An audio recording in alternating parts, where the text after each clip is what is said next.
Hello everyone, I am Natrat Patrick Unlert and welcome to TFRS for NPAEs Chapter 1 and Chapter 2.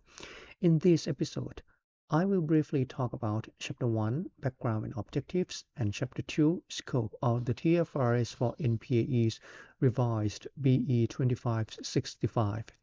Alright, let's begin, shall we? For Chapter 1, the first TFRS for NPAEs was launched in 2011 by the TFAC.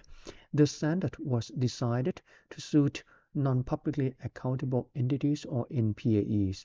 Nonetheless, economic conditions had changed since then and business operation had become more complex. Even though the TFAC had amended the TFRS for NPAEs BE 2554 since the launch, the Federation recognized that the standard should be revised and updated. So, the TFAC formed a task force to revise the standard in 2022. The TFAC set out revision principles in that the standard would be more complete by adding new chapters to suit more accounting practices for NPAEs. Moreover, the standard still maintained the ease of adoption by remaining accounting principles set out in the TFRS for NPAEs BE 2554. Last but not least, the standard provided additional accounting options for NPAEs to choose to apply. As a result, the TFRS for NPAEs revised BE 2565 was launched in November of 2022. And that leads us to Chapter 2.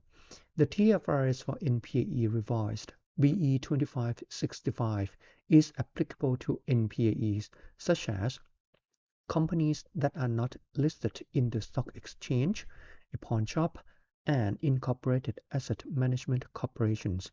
Even though the standard is decided for NPAEs, if any NPAE does not want to adopt the standard, it shall adopt the TFRS for PAEs consistently. Alright, let's recap before we leave this episode. The first TFRS for NPAEs had been in place for NPAEs for more than a decade. Since the launch, economic conditions and business operations had changed so that the TFAC recognized the need to revise the standard, and eventually, the TFRS for NPAEs revised BE 2565 was launched in November 2022. That is all the time I have for this episode. Thank you for your attention. Until next time, สวัสดีครับ